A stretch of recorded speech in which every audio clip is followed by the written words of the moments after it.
Olá, meu nome é Rogério Rita, eu sou médico com formação em medicina interna e práticas ortomoleculares e medicina funcional.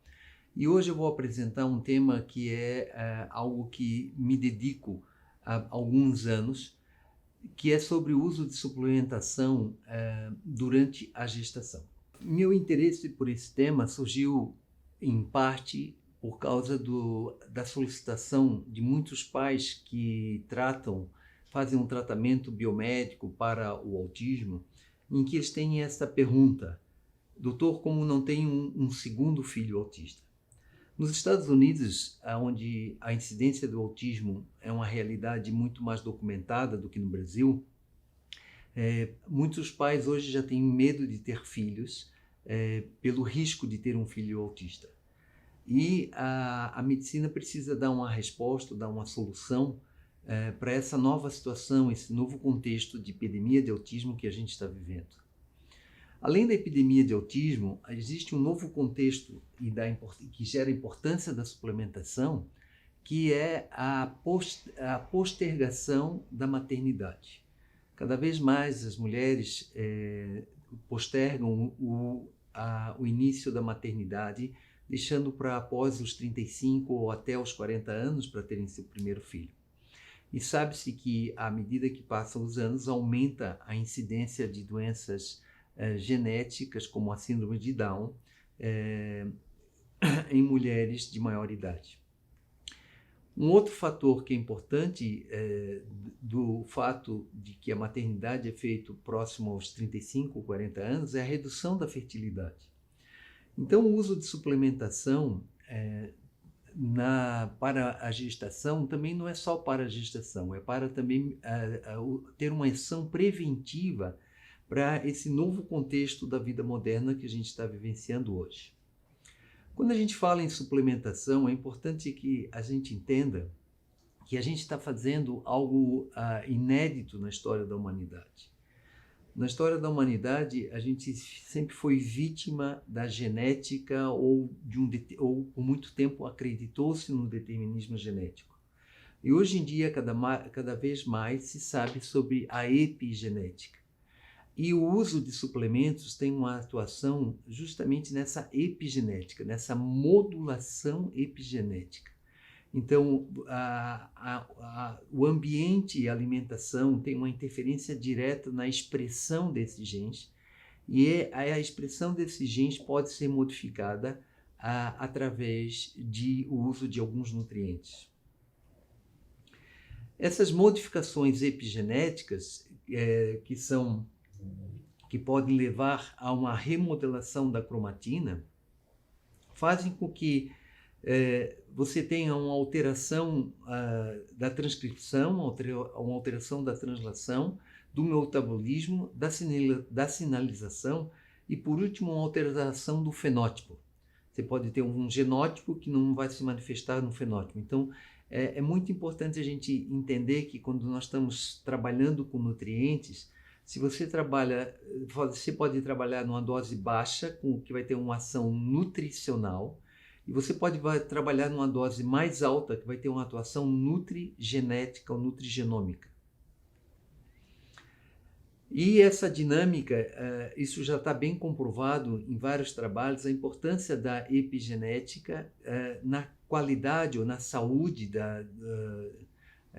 do óvulo e do feto que vai nascer nesse processo. Então, os moduladores epigenéticos, a dieta, o estilo de vida, o uso de substâncias, fazem com que a gente hoje deva pensar num programa epigenético pré-natal ou perinatal.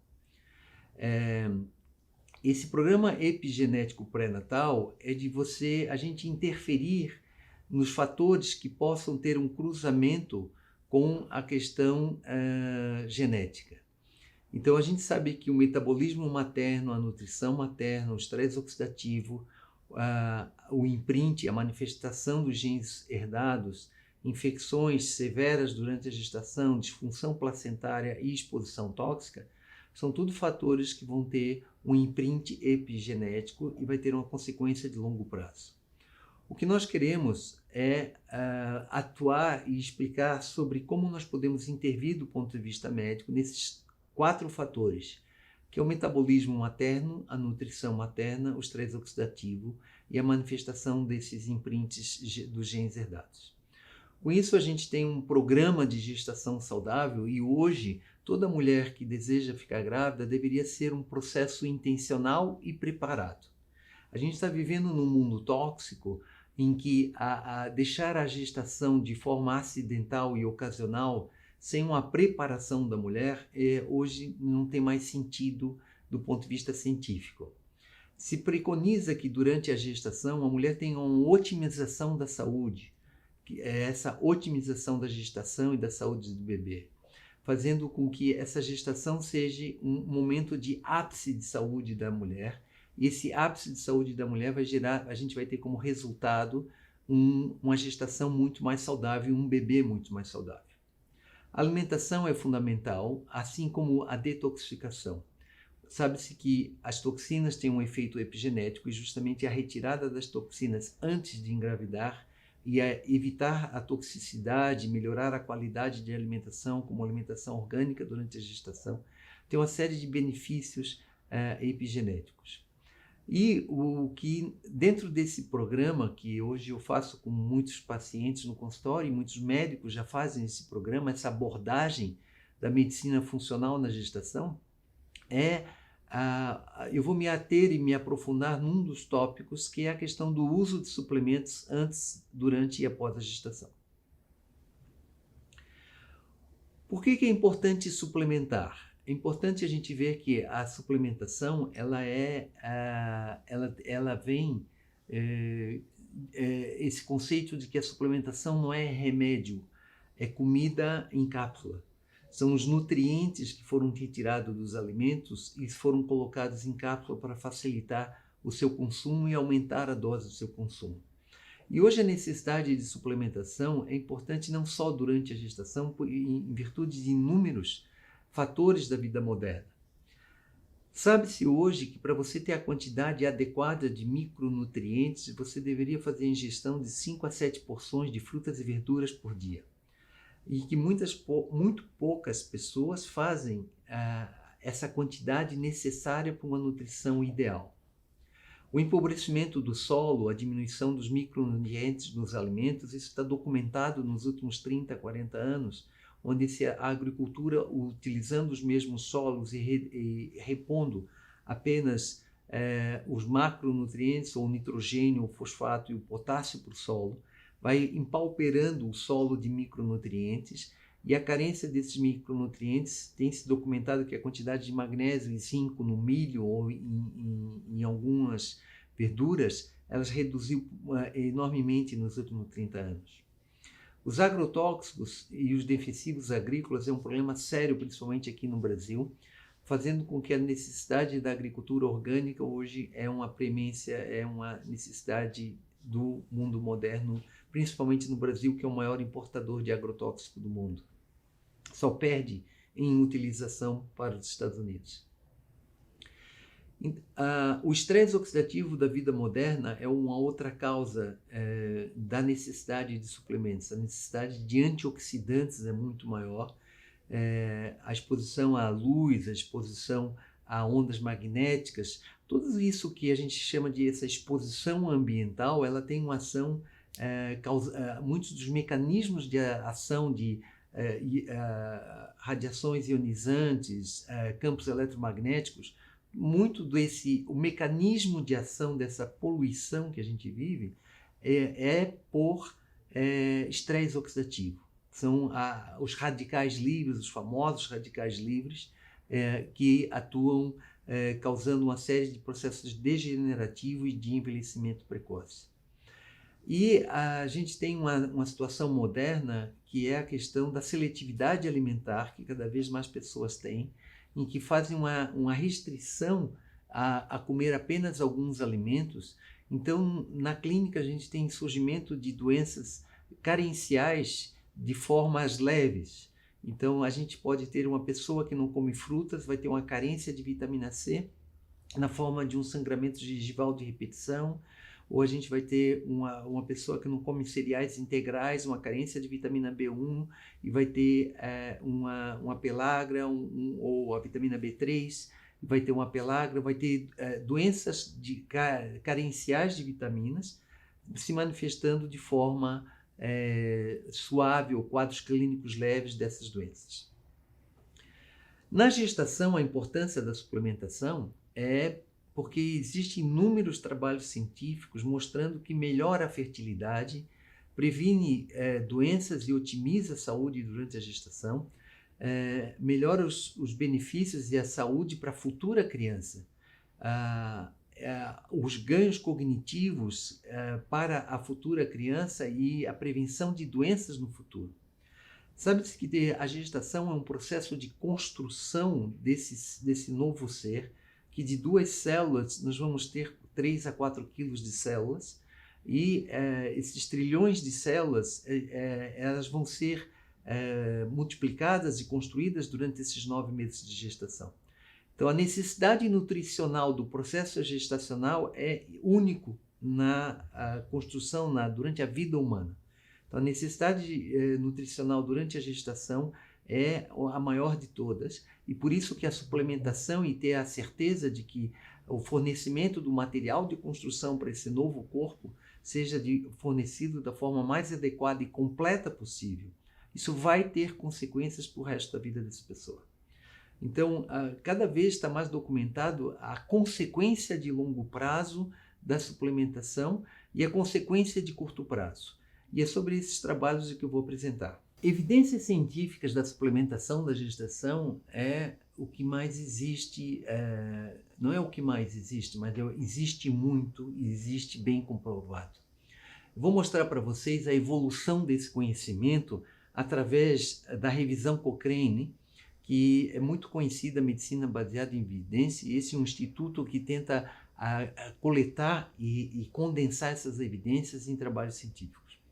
Então, no ano de 2001 saiu a primeira revisão sobre os estudos científicos publicados sobre suplementação na gestação, e tinha apenas 4 ensaios envolvendo 6.000 mulheres, e que mostrava e já comprovava algo conhecido, que o que tinha documentado no ano de 2000 é o uso de folato como protetor de defeitos do tubo neural. É importante lembrar que muitos médicos hoje em dia pararam nesse estudo e ainda hoje só receitam folatos, e não veem que esse conhecimento sobre suplementação na gestação teve uma evolução. Como nós podemos observar que já em 2006, além do uso do ácido fólico, ficou já comprovado a importância da suplementação de ferro durante a gestação.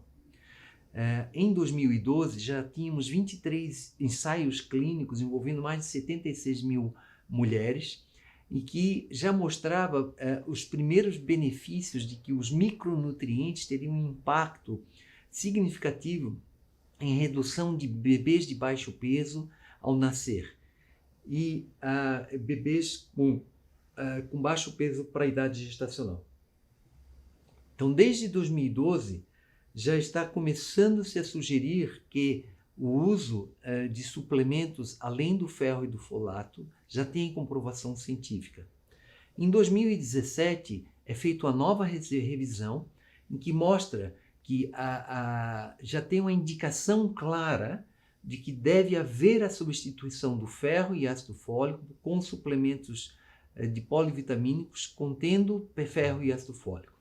Então, desde 2017 já está estabelecido na medicina baseada em evidências que a mulher deve ganhar um multivitamínico que contenha ferro e ácido fólico, e não apenas ferro e ácido fólico.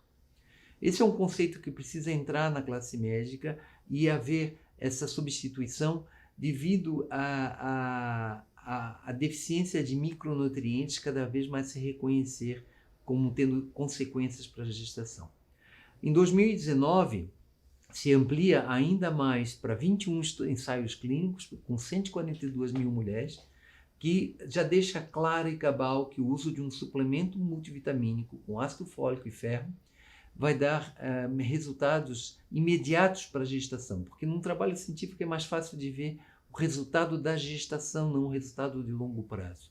Então, o que se faz é reduzir, já ter claro a redução dos bebês de baixo peso gestacional e, principalmente, algo que tem uma consequência séria para a saúde da pessoa e para o custo social, né, o custo médico, que reduz a prematuridade.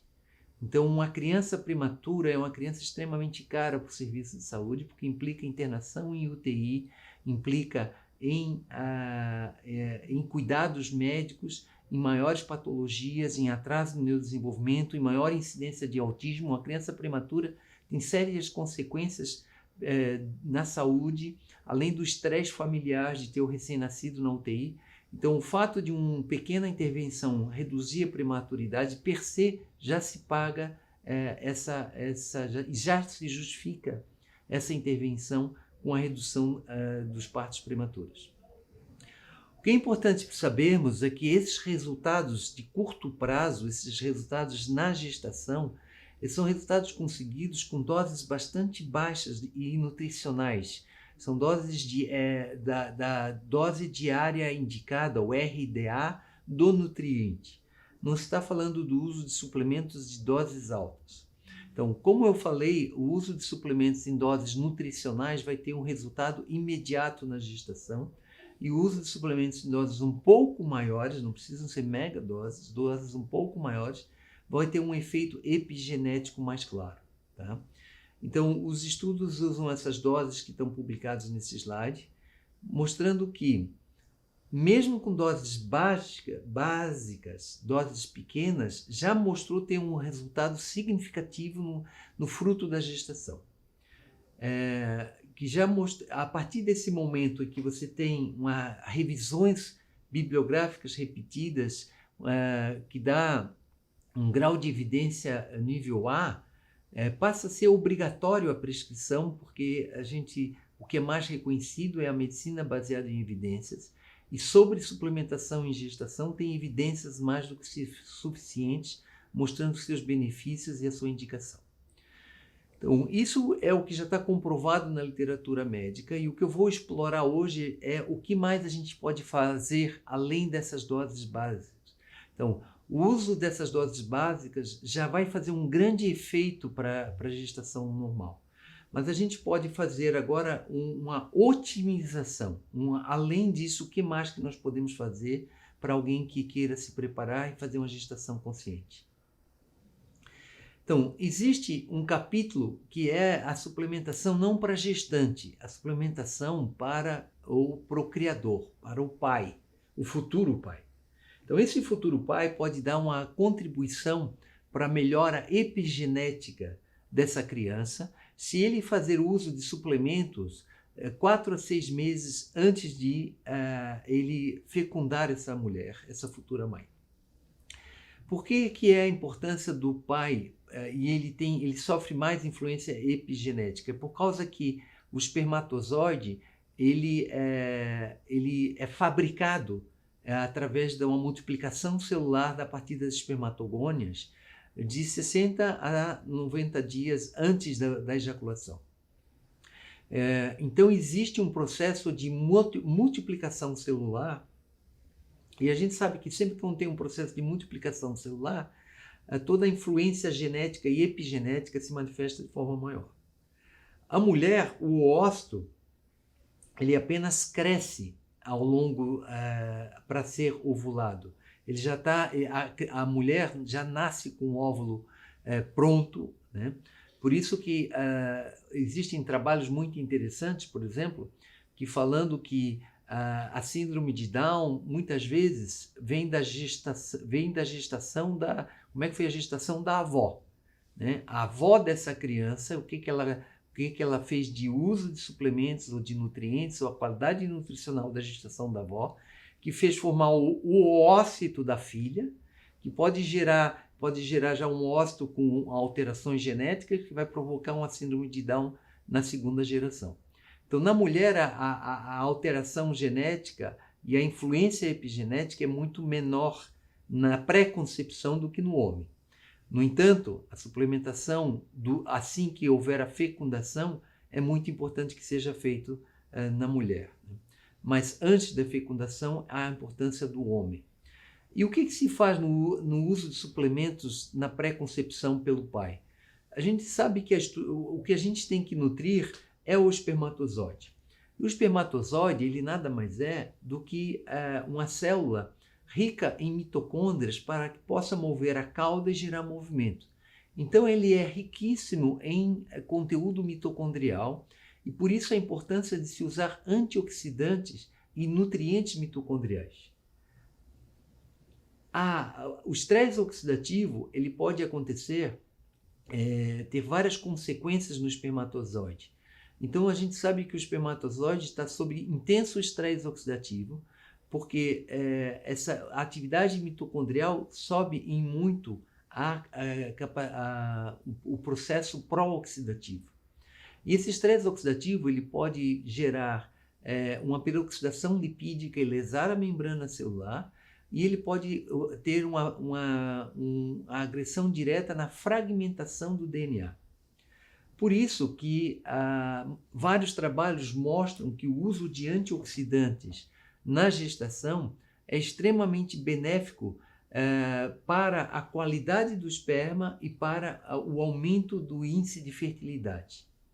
Então, existem inúmeros trabalhos mostrando a questão do uso do selênio, da acetilcarnitina ou da L-carnitina, da coenzima Q10, trabalhos mostrando benefícios claros de ganhos de fertilidade e o quanto que esses suplementos podem influenciar a infertilidade masculina. Um dos trabalhos que eu gosto bastante é esse trabalho que fez uma comparação bastante simples. Sabemos que uma das causas da infertilidade masculina é a varicocele.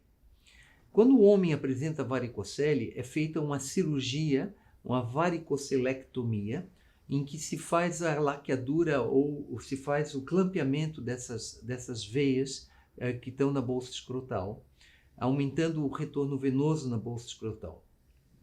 Essa varicocele, ela então é tratada cirurgicamente.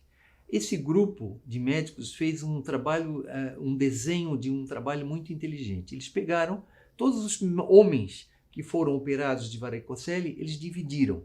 Metade eles fizeram a cirurgia e deram suplementos, e a outra metade eles fizeram só a cirurgia. E olha só a grande diferença entre o grupo que recebeu cirurgia e suplementos versus os homens que receberam só cirurgia. Então existe um benefício na quantidade total de esperma produzido depois da varicocelectomia, a quantidade da mobilidade dos espermas, que indica maior capacidade justamente mitocondrial de produção de energia, a questão da concentração dos espermas e da morfologia dos espermas, indicando menor destruição por peroxidação lipídica, e a progressão da motilidade, que é um marcador de fertilidade masculina. Então, todos esses fatores mostraram melhoras com o uso de vitaminas. A fórmula utilizada nesse trabalho foi uma fórmula simples, basicamente rica em L-carnitina, coenzima Q10, vitamina C, zinco, ácido fólico, vitamina B2 e selênio, tendo a frutose como um acidulante, como um adoçante natural para ser usado. Então, não é uma fórmula cara em megadoses, é uma fórmula bastante simples e de fácil uso por qualquer homem que que queira aumentar a sua imunidade, a sua fertilidade, quer seja após uma cirurgia ou quer seja pela própria idade. Neste slide eu apresento uma revisão sistêmica de tipos de antioxidantes e doses na infertilidade masculina. É bom a gente lembrar que 50% das causas de infertilidade são masculinas e hoje entre 10 a 30% dos casais têm problemas de infertilidade. Com a postergação do processo da maternidade e da paternidade, é muito importante essa suplementação. Um outro detalhe importante que eu gosto de lembrar, dentro da prevenção do autismo, é muito importante, um dos fatores do aumento da incidência do autismo é justamente a idade do pai, muito mais do que a idade da mãe. Então, a importância de pais acima de 40 anos fazerem o uso de suplementos para melhorar a qualidade do seu esperma e terem maior estabilidade de DNA durante o processo de replicação celular, isso é uma coisa que já está bastante comprovada. Então, problemas específicos de fertilidade masculina podem ser reduzidos com o uso de suplementos como a oligozoospermia, a astenosiospermia, a tetrazoospermia, quer dizer, são as várias possibilidades de redução de quantidade, redução de forma, redução de mobilidade, podem ter efeitos benéficos já comprovados cientificamente. Assim como, principalmente, se for fazer processos de fertilização in vitro, tem vários trabalhos mostrando um aumento de sucesso de fertilização in vitro com o uso de antioxidantes, assim como um aumento do índice de crianças que levaram essa gestação até o final e tiveram nascimentos vivos e saudáveis. Então, a modificação epigenética do espermatozoide é a primeira coisa que a gente precisa, é o que a gente já pode fazer a mais, além de dar um suplemento para a mãe, de dar um suplemento para o pai antes da concepção. Então, essa modificação epigenética paterna, modificando a metilação e a questão do estresse oxidativo, faz com que esse espermatozoide, quando for encontrar esse óvulo, ele vai ter em melhor condição, em melhor característica epigenética.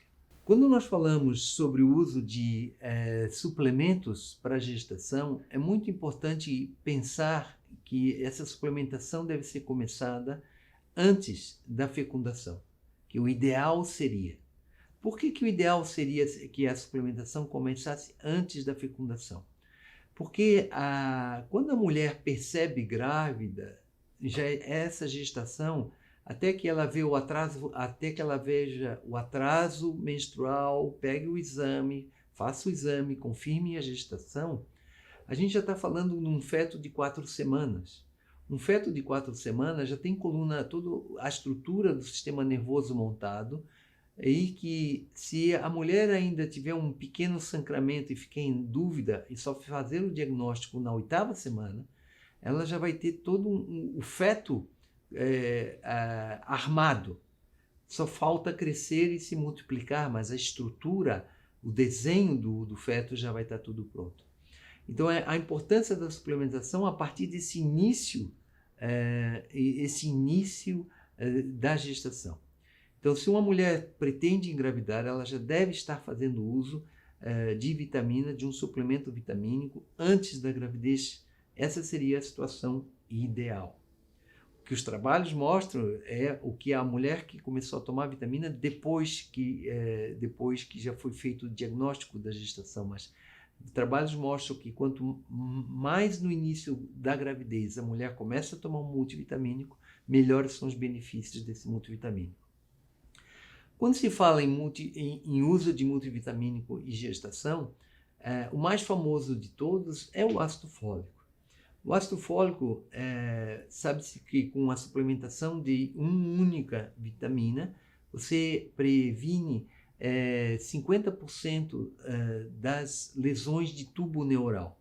As lesões de tubo neural são as lesões da linha média, lesões do crescimento cerebral, ou do fechamento da coluna, ou de lábio leporino, ou de mielo meningoceles. Então, essas lesões de tubo neural, elas podem ser prevenidas com o uso de um único suplemento. E por isso, o ácido fólico foi o iniciador, por isso que desde a década de 2000 está se usando e já tem certeza do benefício do ácido fólico na gestação.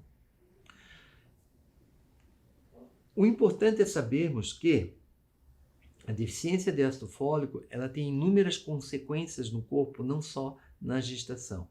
Ela também é importante para a saúde vascular, ele é um importante modulador epigenético, ele tem uma ação sobre a questão de produção de células vermelhas das hemácias, até aftas de repetição que algumas pessoas têm pode ser por deficiência de ácido fólico. E tem um conhecido, um documentado nutriente que previne autismo e má formação do sistema nervoso central. O ácido fólico ele pode ter as suas várias formas, formas químicas, né?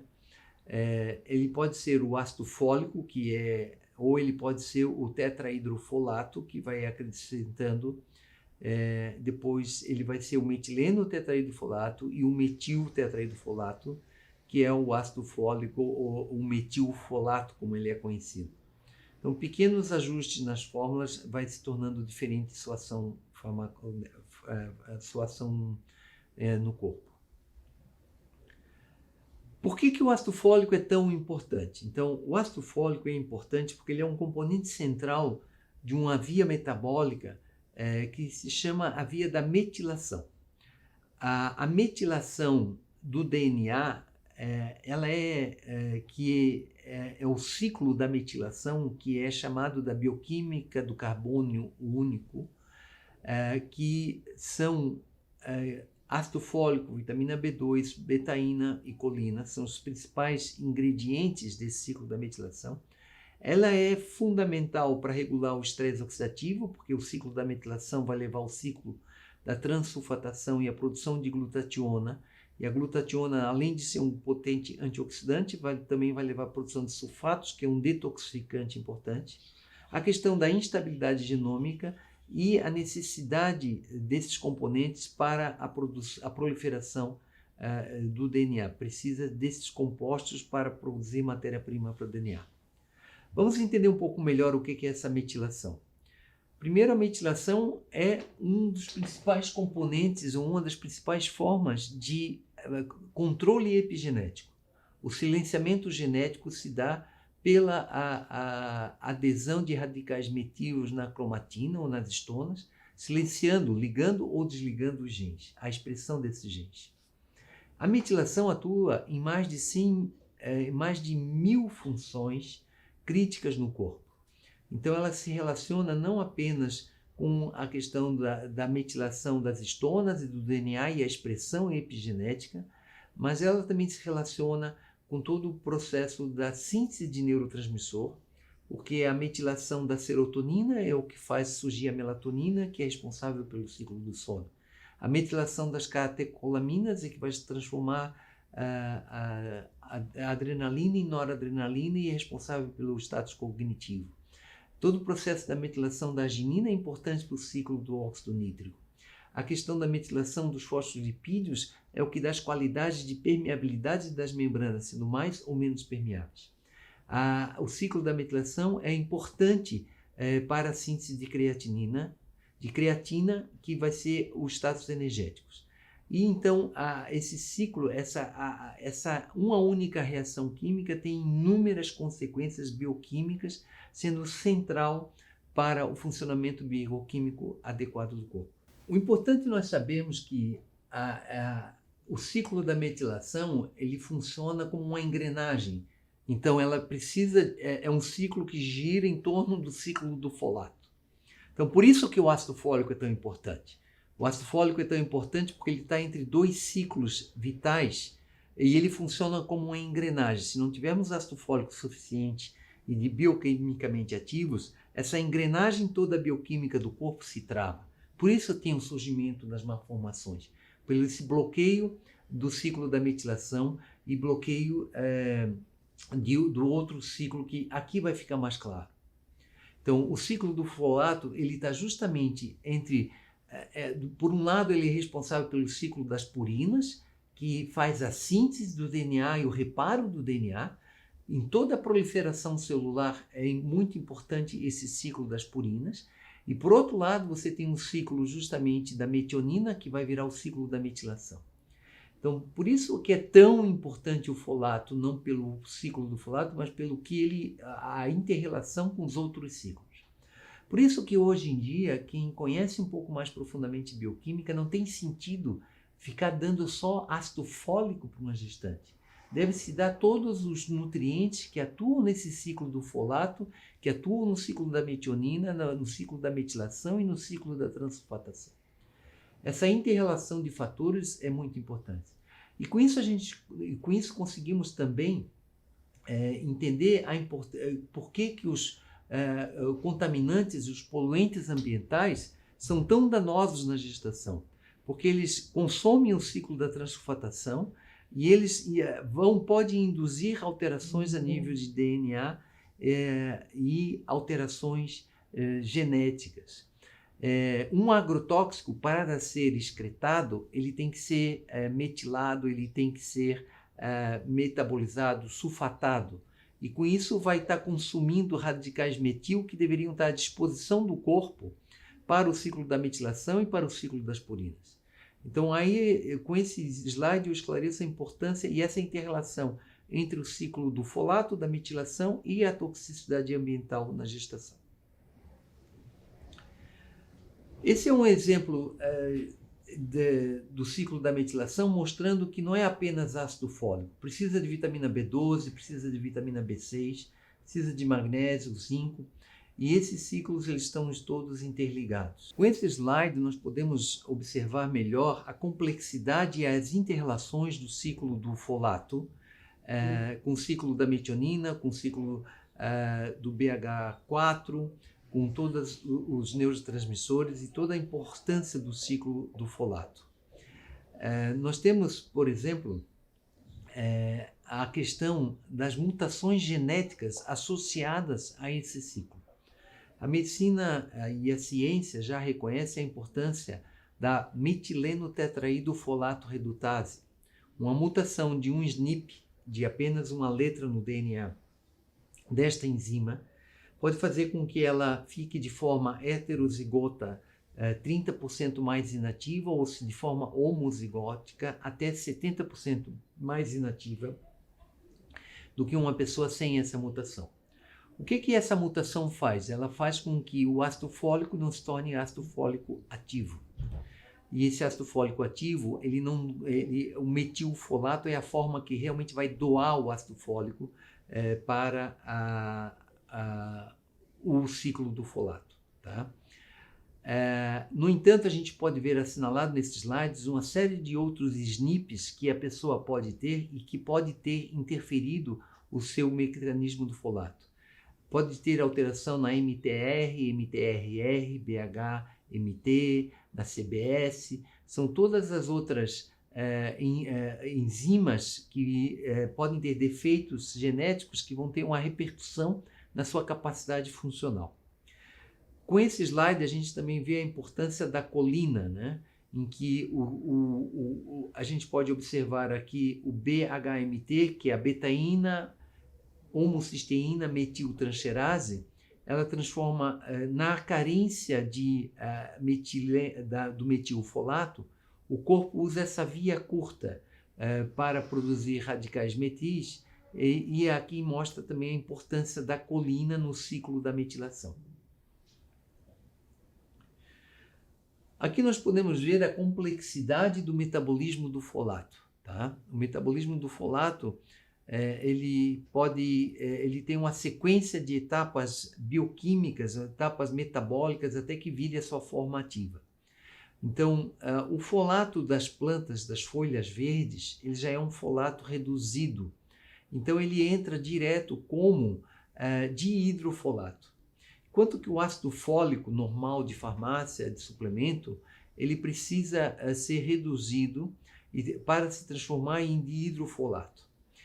Muito desse processo ele acaba não acontecendo e a gente tem ácido fólico não metabolizado sendo excretado e não sendo absorvido e sendo excretado nas fezes. Alguns trabalhos mostram que países em que usaram farinhas enriquecidas com excesso de ácido fólico, esse excesso pode aumentar a incidência de câncer de cólon por causa desse excesso de ácido fólico não metabolizado no epitélio intestinal. Esse dihidrofolato ele tem que passar por alguns processos, algumas etapas metabólicas, até tetraidrofolato, até que ele chegue à etapa de 10-formil tetraidrofolato. Esse 10-formil tetraidrofolato é o que nós conhecemos como ácido folínico. O ácido folínico nada mais é do que o 10-formil tetraidrofolato. O ácido folínico ele é fundamental porque é justamente essa forma de folato que vai ser usado no metabolismo das purinas e na síntese das purinas.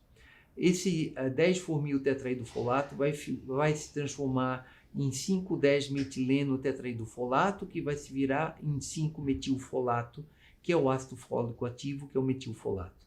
O metilfolato nada mais vai fazer do que doar esse radical metil para a vitamina B12, se transformar em metilcobalamina, e essa metilcobalamina vai doar esse radical metil para a homocisteína, para essa homocisteína se transformar de novo em metionina, e com isso voltar a ciclar o ciclo da metionina. Então, é importante a gente entender, ser entendido nesse ciclo, né, que a importância do ácido folínico e do metilfolato. Por isso que a forma ideal de prescrição de ácido folínico, de ácido fólico, seria em suas formas ativas, em que você dá o ácido folínico e o metilfolato. Então, existe agora uma tendência, um modismo médico de tentar substituir o ácido fólico pelo ácido metilfolato, dando apenas o ácido metilfolato. No entanto, sabe-se que a melhor forma de suplementação é a associação do ácido folínico com o metilfolato. No Brasil, o ácido folínico é considerado um medicamento anticâncer e ele não pode ser usado como vitaminas, apenas em farmácias de manipulação conseguimos aviar ácido folínico misturado com metilfolato no mesmo produto. Comercialmente vai ter ou metilfolato ou ácido fólico, ou vai ter ácido folínico em doses muito altas nas farmácias, porque é como ele é usado em tratamentos oncológicos. Então, uma das coisas importantes de que se advoga a importância de se dar não apenas metilfolato, mas também ácido fólico ou ácido folínico junto, é uma circunstância que é chamada do metil trap. Esse radical metil ficar aprisionado e essa forma metilfolata não conseguir doar o seu radical metil para a vitamina B12, porque ou está em falta a vitamina B12, ou por algum mecanismo, alguma mutação da enzima metileno metionina redutase. Então, esse radical metil não consegue ser doado e a não doação desse radical metil vai fazendo com que esse metilfolato seja desprezado, seja excretado e não aproveitado. Então, ele não vai ter a segunda função do ácido fólico, que é a função da síntese das purinas. Por isso que esse radical metil, esse metilfolato tem que voltar a se transformar, como eu mostrei no slide anterior. Vocês observam que ele tem que voltar a ciclar e voltar a ser tetraidrofolato.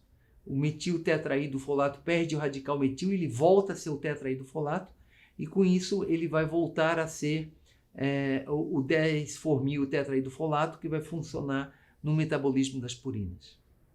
Então nós precisamos ter conhecimento profundo do metabolismo do ácido fólico e não sairmos simplesmente repetindo uma prescrição cega de que ácido fólico, gestação é igual ao ácido fólico.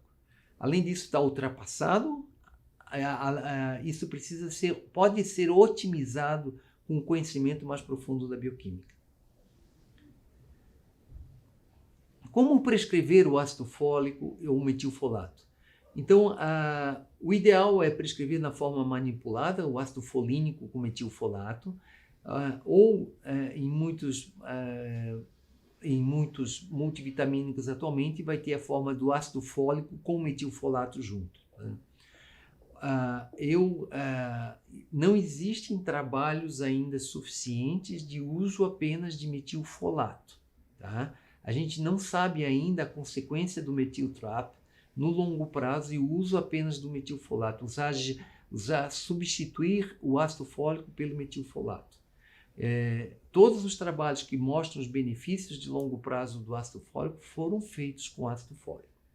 Então é importante a gente não cair no modismo da indústria farmacêutica e achar que simplesmente tem que, só porque possa existir a mutação genética da metileno tetraidrofolato redutase, a gente deve dar metilfolato para todo mundo. Talvez a melhor medida seja dosar isso, e se não for possível, dar a associação dos dois para ter a cobertura de toda a via bioquímica do ácido fólico. Em pacientes de alto risco, deve-se dar doses maiores. Doses maiores em obesidade, em polimorfismo genético, em uso de remédios e antifolatos, ou principalmente em antecedente pessoal ou familiar de defeito do tubo neural, ou qualquer síndrome de má absorção gastrointestinal. Sabe-se que acima de 4 miligramas é muito ácido fólico, não precisa de tanto ácido fólico. Se você dá na forma ativa, você pode dar uma dose muito menor de ácido fólico do que os 4 ou 5 miligramas que está sendo usado atualmente.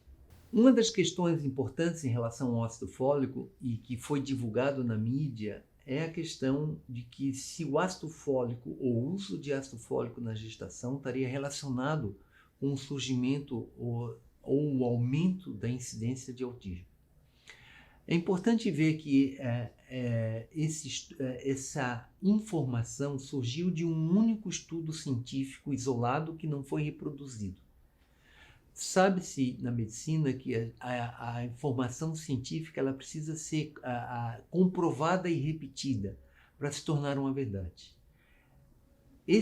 Esta informação de que o ácido fólico teria alguma relação com a incidência de autismo veio de um único estudo populacional que observou a incidência de ácido fólico no cordão umbilical na hora do nascimento e a incidência de autismo com 4 anos.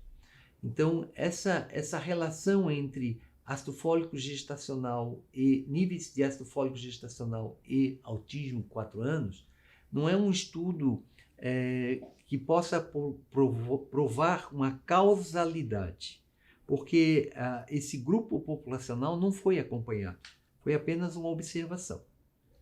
Por outro lado, existem inúmeros trabalhos mostrando justamente o contrário desse trabalho, mostrando que o uso de ácido fólico e multivitamínicos durante a gestação reduz a incidência de autismo.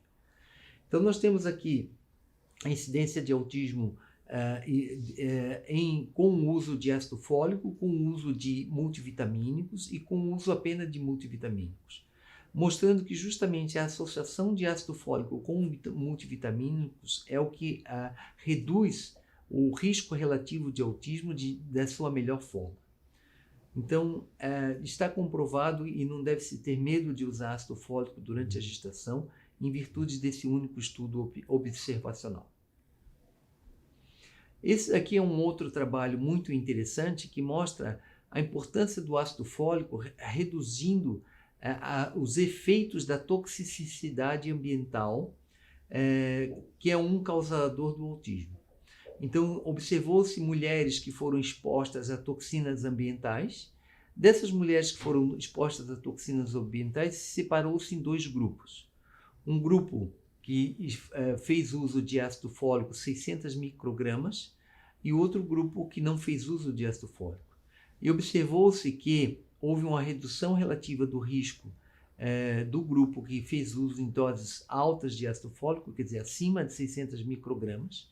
Por isso que hoje se fala que a dose ideal de ácido fólico é 800 microgramas.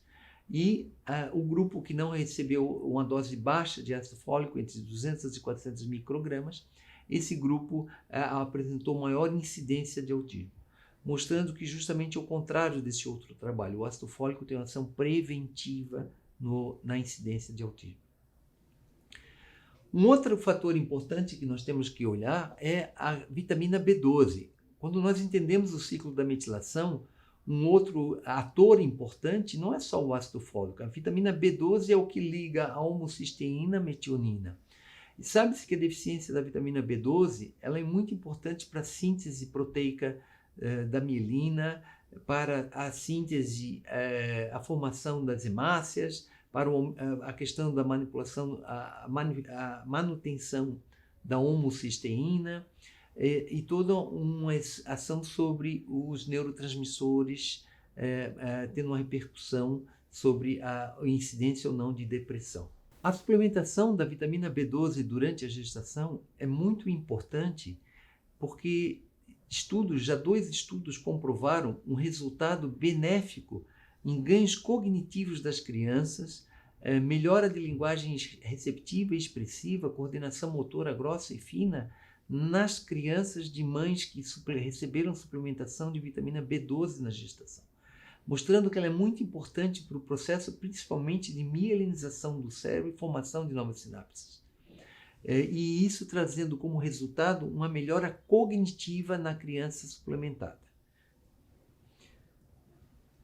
A vitamina B12 deve se prescrever de várias as formas de melhor absorção por via oral é a hidroxicobalamina e a cianocobalamina. E deveria se manter os níveis mais altos possíveis no quartil superior, que seria o nível ideal. Se por acaso os níveis de vitamina B12 estiverem um pouco acima do limite superior, isso não deve ser motivo de preocupação, porque é uma vitamina hidrossolúvel facilmente excretada e sem consequências nenhuma teratogênicas ou consequências metabólicas do seu excesso. A forma ativa da vitamina B12, que é a metilcobalamina, só deveria ser fornecida na via sublingual ou subcutânea, não por via oral. As doses adequadas podem variar de pessoa para pessoa, mas a necessidade, a R ideal, que é indicada, é no mínimo 3 microgramas. Recomenda-se começar com doses maiores e depois fazer um controle a nível sanguíneo para ver se as doses ideais de vitamina B12 estão sendo alcançadas. A medição sérica da vitamina B12 durante a gestação passa a ser também muito importante, além da dosagem de ferro, de anemia, de vitamina D, porque esta vitamina tem um fator importante nesse processo, principalmente no terceiro trimestre, na mielinização do cérebro. Sempre associar com outros metiladores, como ácido fólico, colina, vitamina B6. E se por acaso existir a gestante for uma gestante bariátrica, ou mesmo em pacientes bariátricos, não há necessidade de aplicação de vitamina B12 injetável pós-cirurgia bariátrica. A vitamina B12 ativa ou a forma de hidroxicobalamina, que é como a vitamina B12 encontrada nos alimentos, ela é muito bem absorvida por via sublingual. Então, o uso de vitamina B12 sublingual substitui o uso da vitamina B12 injetável em pacientes bariátricos. Outro metilador muito importante é a colina. A colina ela tem essa ação no braço curto e ela também é responsável pela síntese de membranas celulares, sendo muito importante tanto para a função placentária, para a programação epigenética pela metilação e pelo neurodesenvolvimento. A colina tem inúmeros trabalhos mostrando seus benefícios e que tem grande evidência sobre os benefícios e durante a gestação. Cabe lembrar que a fonte nutricional de colina é fácil ser conseguida com o uso de gema de ovo durante a gestação. A gema é uma excelente fonte de colina e que deveria ser orientado toda gestante a fazer uso de gema de ovo ou do ovo durante a gestação, tá? Como uma fonte proteica ou uma fonte de colina, a gema do ovo. Cada gema do ovo tem 250 a 350 miligramas de colina, em que satisfaz as necessidades diárias o uso de 2 gemas de ovo por dia. Ou então ter-se a suplementação, caso se tenha alergia ao ovo ou dificuldade, o uso da suplementação, todos os suplementos para gestação devem conter colina. Uma vitamina que é tão importante quanto o ácido fólico e está ganhando cada vez mais espaço na suplementação durante a gestação é a vitamina D. Uma meta-análise de 2018 mostrou que a suplementação de vitamina D durante a gestação está associada a uma redução de risco de baixo peso gestacional, melhora de crescimento, sem nenhum risco teratogênico à suplementação da vitamina B12 durante a gestação. Pode-se usar doses de 2.000 unidades ou mais, né, para fazer essa suplementação para reduzir o risco de mortalidade fetal ou neonatal. A própria FEBRASGO, que é a Federação das Associações de Ginecologia e Obstetrícia, já orienta o uso de 4 a 6.000 unidades de vitamina D para a gestante. A vitamina D é importante ser dosada e se atingir o nível ótimo de vitamina D durante a gestação, de 40 a 60 nanogramas por ml, que seriam os níveis ideais de vitamina D, estar acima de 40 nanogramas por ml. Para atingir esses níveis ideais, algumas gestantes podem precisar até de 10.000 unidades.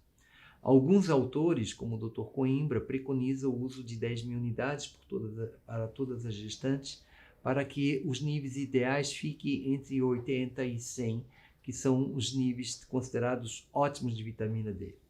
Se todos nós se expormos ao sol diariamente, nós teremos níveis diários de vitamina D de 80 nanogramas por ml.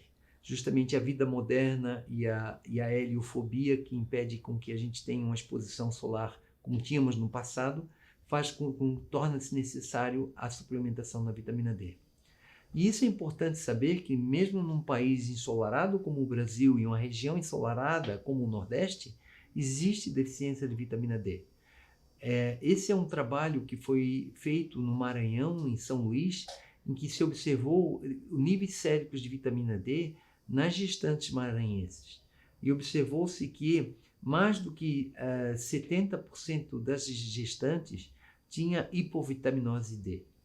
Então, mesmo numa área justamente ensolarada, hoje não existe mais o hábito de pegar sol ou se expor ao sol, mostrando essa redução e essa necessidade da suplementação para se chegar a níveis ideais da vitamina D. Outro fator importante, e por isso a vitamina D começou a ter um papel muito importante, porque ela não é bem uma vitamina, ela é um hormônio que tem uma ação nutrigenômica importante.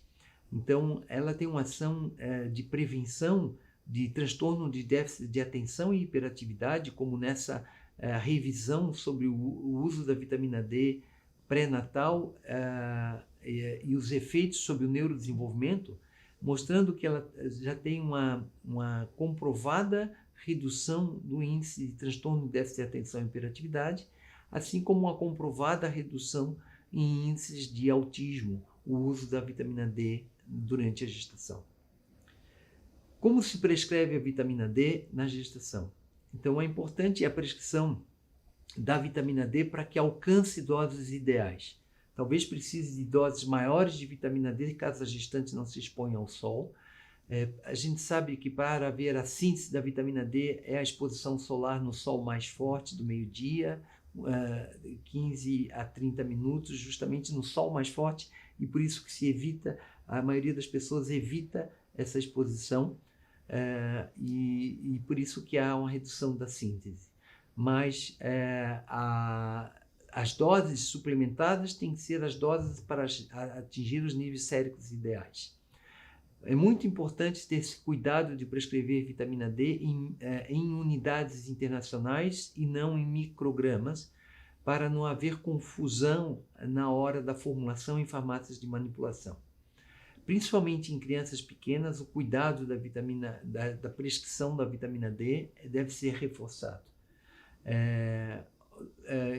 Sabemos de que 1 miligrama de vitamina D equivale a 4 milhões de unidades de vitamina D.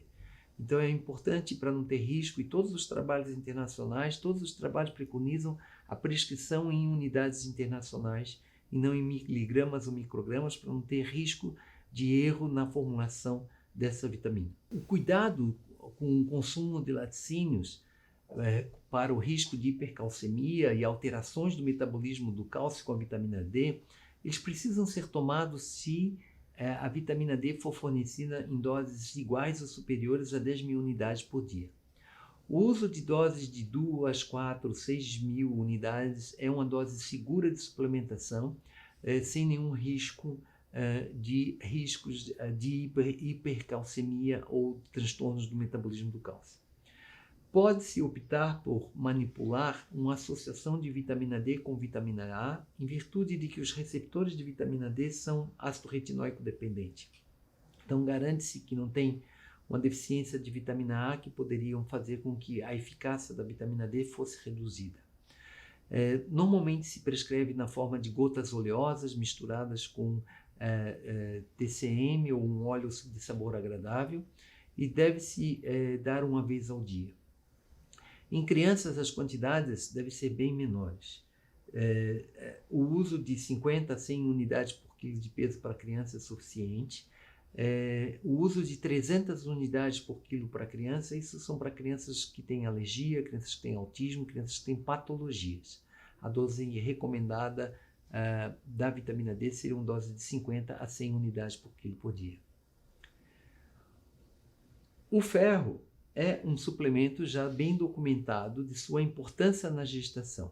Só que temos que cuidar com o sulfato ferroso, que é a forma de ferro mais disponível para a população de baixa renda, que é extremamente irritativo para o trato gastrointestinal. Deve-se manter níveis adequados de ferritina e de saturação de transferrina para manter os níveis e os depósitos adequados de ferro.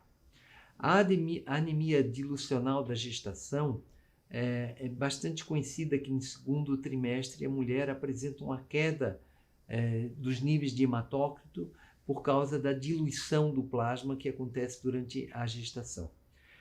Mulheres vegetarianas ou veganas são muito importantes serem suplementadas até antes de começarem a gestação para terem estoques de ferro suficiente. Pode-se aumentar a absorção de ferro com o uso de ácidos ou uso de enzimas digestivas durante a ingesta proteica. Existem várias formas farmacêuticas de ferro, sendo a mais usada o sulfato ferroso. Hoje em dia já existem formas comerciais de ferro quelado ou ferro na forma de fumarato, que é de boa absorção, sabendo que as quantidades de ferro para a prevenção de anemia é 1 miligrama por quilo de ferro por dia, mas para tratamento varia de 2 a 5 miligramas por quilo de ferro por dia. Pode-se e deve-se associar os outros cofatores para a síntese da hemoglobina. Então, sabe-se da importância da vitamina B2, do cobre, do ácido fólico, da vitamina B12, que são cofatores para a síntese da hemoglobina. Então, uma gestante, ou mesmo que não seja gestante com anemia ferropriva, ela não deve ser suplementada apenas com ferro. Ela deve ter uma suplementação nutricional completa que vai auxiliar a síntese da hemoglobina. Os níveis de ferro e melhora da cognição já estão bem estabelecidos, tá? Então, é particularmente importante no terceiro trimestre que a criança tenha uma oxigenação cerebral adequada e, para isso, a necessidade de níveis de ferro adequados. Um outro suplemento que ganha importância na gestação é o iodo. É muito importante manter níveis adequados de iodo. O RDA do iodo varia entre 150 e 300 microgramas diárias de ingesta de iodo. É muito importante que essa ingesta seja nem para mais e nem para menos. Iodo demais causa hipotireoidismo congênito, iodo de menos causa hipotireoidismo congênito. Hipotireoidismo congênito, estamos falando de cretinismo, vai ter severa consequência sobre o neurodesenvolvimento. Então, esse hipotireoidismo congênito ele deve ser evitado a todo custo. Então, deve-se evitar dar iodo de mais ou iodo de menos. Contraindica-se o uso de Lugol ou qualquer solução de tintura de iodo ou suplementação de iodo em doses altas durante a gestação por causa desse risco desse hipotireoidismo congênito, que só será diagnosticado esse bócio, que vai causar esse excesso de iodo, só será diagnosticado no parto. Então, a importância de manter níveis adequados de iodo na gestação. Como não se pode confiar na quantidade de iodo absorvido através do sal iodado, que é a nossa principal fonte de iodo, algumas regiões ou algumas marcas têm excesso de iodo no sal iodado, outros têm falta de iodo no sal iodado. A necessidade de ter essa suplementação de entre 150 e 300 microgramas de iodo em toda a gestação. A suplementação de cálcio no último trimestre é muito importante, porque justamente no último trimestre é quando existe a formação óssea do feto.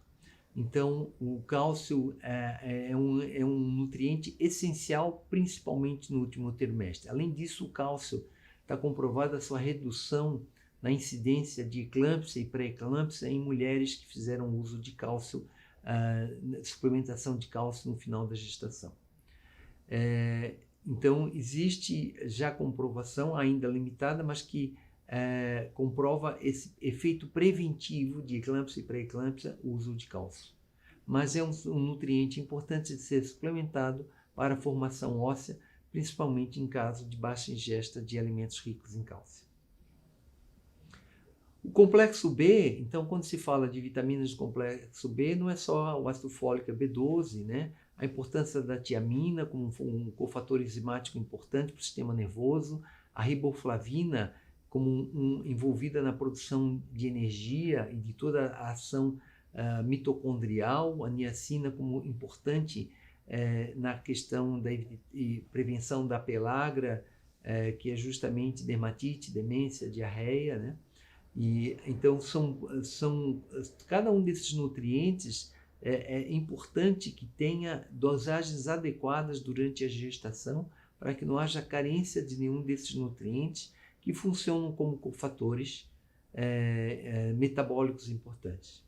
A vitamina C, por exemplo, é um nutriente importante para o desenvolvimento da imunidade e do cérebro. Concentra-se no cérebro fetal grandes quantidades de vitamina D, mostrando a importância desse processo antioxidante que precisa acontecer no crescimento cerebral. Os minerais também são muito importantes. Zinco, cromo, magnésio é um cofator fundamental. Então, com isso, entende-se por que a importância do uso de um multivitamínico e multimineral. Então, a gente está falando em metabolismo. O metabolismo é um conjunto interrelacionado de fatores entrelaçados, um influenciando o outro, e a falta de um nutriente ou outro pode prejudicar o funcionamento ótimo, ideal do organismo. O ômega 3 é um nutriente que cada vez mais está sendo indicado o seu uso durante a gestação. Várias sociedades que pesquisam o uso de ômega 3 falam da importância e da necessidade de que a gestante tenha pelo menos 300 miligramas de ômega 3 por dia. E por que é tão importante o ômega 3? Ele tem duas funções fundamentais.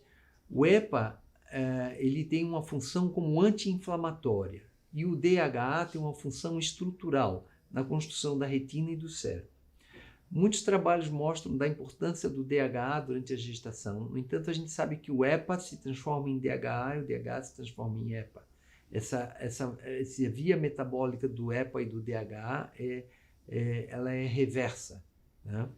Se precisa de mais, se tem um processo inflamatório que precisa produzir mais anti-inflamatórios, vai se transformar mais em EPA. Se precisa mais estrutura e matéria-prima para construção estrutural, vai ser mais o DHA.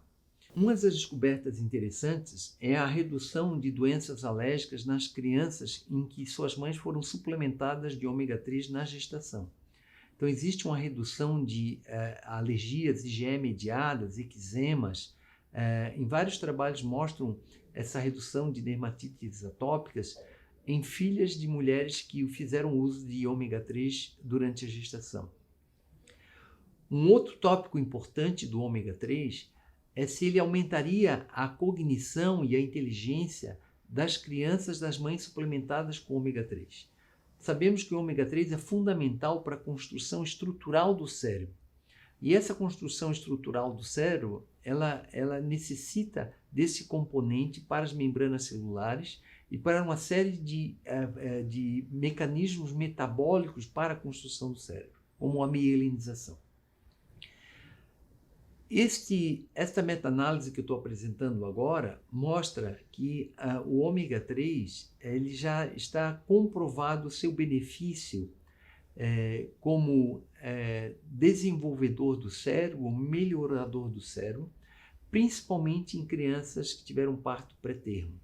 Então, o uso de ômega 3 na gestação já está comprovado que melhora o funcionamento do cérebro das crianças com 4 anos, porque existiam trabalhos científicos que indicavam a melhora, trabalhos científicos que não indicavam essa melhora, esse benefício. Então, como existia essa dúvida científica, foi feita essa meta-análise que desempatou essa questão e mostrou que sim, ômega 3, mesmo em partos a termo, tem benefícios cognitivos. E que o parto pré-termo tem um benefício cognitivo maior ainda. Então, a importância do ômega 3 na gestação já está comprovada cientificamente. Como prescrever ômega 3 na gestação, em primeira infância?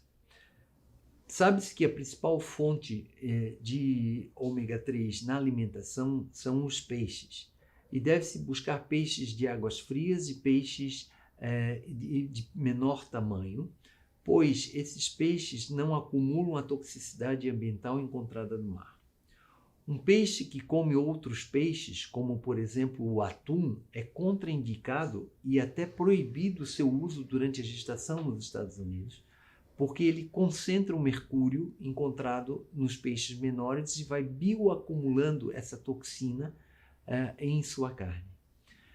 A linhaça é uma outra fonte de ômega 3, mas ele é um ômega 3 no início da sua metabolização e precisa vários passos metabólicos até que o ácido linolênico chegue a ser transformado em DHA. Por isso que recomenda-se para pessoas veganas o uso de ômega 3 vegetal como DHA de algas, que hoje nós já temos disponível no mercado ou na manipulação. O conceito atual da suplementação de ômega 3 é que não se deva suplementar apenas DHA, mas também com EPA. Por quê? O corpo pode necessitar maior atividade anti-inflamatória e usar o EPA, e ele pode ter necessidade de maior nutrientes estruturais e usar o DHA. E como eles são compostos que um se converte no outro, você pode suplementar os dois e ver o próprio corpo decidir essa conversão de EPA em DHA, DHA em EPA. Doses crescentes de ômega 3 também seriam necessárias durante a gestação. Uma dose menor no início da gestação e uma dose menor no final da gestação. A quantidade de cápsulas de ômegas a serem tomadas deveriam ser progressivamente aumentadas à medida que evolui a gestação, porque principalmente no terceiro trimestre acontece a mielinização do cérebro, em que o ômega 3 é uma matéria-prima essencial para esse processo. O uso de probióticos é outra indicação de ser feitas na gestação, pois existe um benefício de redução de riscos de eczema e dermatites atópicas em filhos de mulheres que receberam suplementação de probióticos durante a gestação. Então já existem vários trabalhos e uma meta-análise mostrando o benefício do uso de probióticos durante a gestação, nesse benefício justamente para a redução de alergias no primeiro e segundo ano de vida, que é de alta incidência atualmente. Pode-se fazer, talvez não a prescrição de um probiótico, mas de um pré-biótico. Um prebiótico, ele aumenta o crescimento das células, vamos chamar, mais saudáveis ou mais adequadas para o intestino, de forma que ele vai ter o mesmo efeito, ou um efeito até melhor do que a suplementação de probióticos. Então, existem trabalhos mostrando que o pré-biótico, durante a gestação, existe a redução de doenças alérgicas e autoimunes com o uso de pré-biótico. A comida fermentada é a melhor fonte de probióticos. Além da comida fermentada, pode-se fazer a prescrição manipulada ou o uso comercial de alguns probióticos, sempre associado a um pré-biótico. O que eu coloco aqui é só um exemplo de uma fórmula em que se faz uma associação de probióticos com um pré-biótico numa mesma cápsula, podendo ser aviado em qualquer farmácia de manipulação. Ou pode-se recorrer ao uso de pré-bióticos comerciais como o Fiberlift, em que tenha a presença de fibras pré-bióticas solúveis e fibras insolúveis, dando uma composição mais equilibrada, sendo um pool de pré-biótico excelente para usar em casos de suplementação de pré-bióticos e probióticos. Um dos fatores mais importantes do uso de suplementos na gestação é a consequência de longo prazo. Nós falamos da consequência de curto prazo, que seria o resultado final da gestação, reduz prematuridade, nasce um bebê mais saudável um bebê que tem um maior peso pela idade gestacional. Existe uma consequência de médio prazo, que é uma criança com 2 a 4 anos, com maior coordenação motora, maior linguagem, maior inteligência. Agora existe uma consequência de longo prazo que está sendo pesquisado agora, que é justamente ver o que acontece com o pré-adolescente em que a sua mãe, durante a gestação, recebeu suplementos.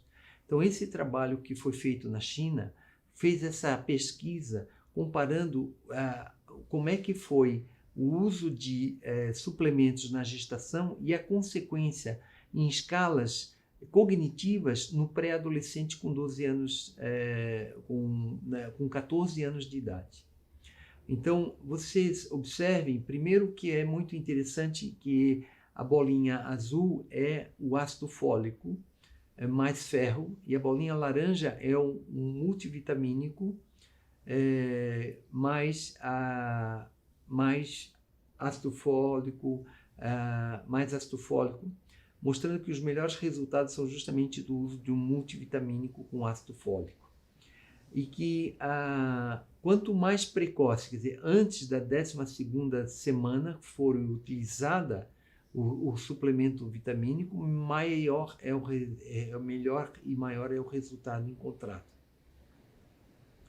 Esse estudo foi reproduzido na Indonésia com crianças de 9 a 12 anos, mostrando um melhor ganho intelectual, de habilidade intelectual geral e ganhos acadêmicos superiores na criança suplementada na gestação ou não.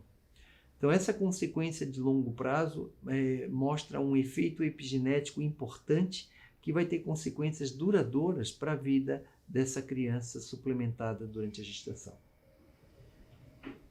Um outro benefício da suplementação da gestação que passa desapercebido é o benefício para a mãe.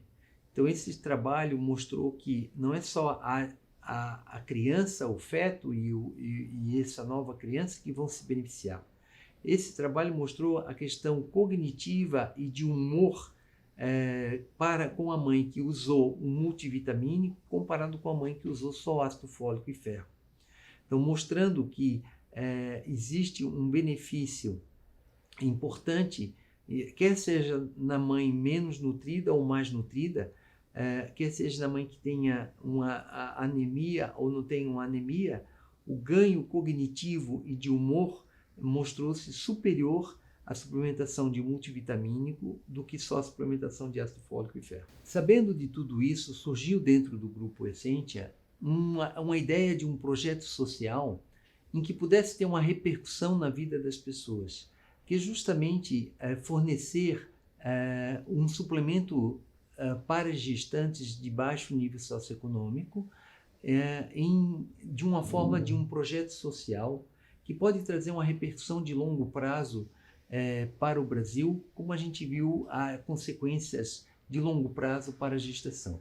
Então, nós podemos melhorar a qualidade da gestante com um fornecimento de ômega 3 e um multivitamínico. Daí surgiu o processo do Bigêneros, porque sabemos que uma gravidez bem nutrida pode fazer diferença para toda uma vida. Então, a importância da nutrição na gravidez é fundamental. E por isso que há necessidade de nós sermos proativos nesse processo e nesse momento tão crucial da vida humana, que é justamente a gestação. E as evidências são suficientes para mostrar que essa suplementação na gestação vai ter interferência no desenvolvimento cognitivo futuro. Então, se nós queremos ter uma atuação social e uma atuação transformativa, pode-se fazer uma pequena medida que no longo prazo vai fazer uma grande diferença. Em pessoas que têm carência nutricional durante a gestação, vai ser uma diferença em toda a sua vida. Você está criando situações e contextos de pouca capacidade para dar resposta aos desafios da vida. E se você melhora essa qualidade desse cérebro, essa qualidade desse desenvolvimento, você está otimizando uma pequena diferença aqui na gestação em que lá na frente vai fazer uma grande diferença para essas pessoas que receberem esses suplementos. A ideia é que a cada produto vendidos na Essential Pharma ou Essential Nutrition vai gerar uma semana de tratamento para a gestante.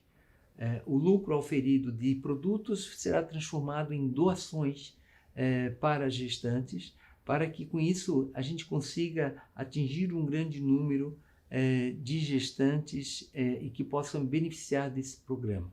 Este projeto constará do fornecimento da dose nutricional diária de ômega 3, que é 300 miligramas por dia, e constará de um pote de multivitamínico completo em doses adequadas de vitaminas. Esse multivitamínico não tem nenhum risco de causar qualquer transtorno de teratogênico ou qualquer efeito colateral na gestante. São usadas doses adequadas, doses permitidas e seguras pela Anvisa para o uso em gestantes. Então não existe nenhuma possibilidade de risco do uso desse suplemento durante toda a gestação.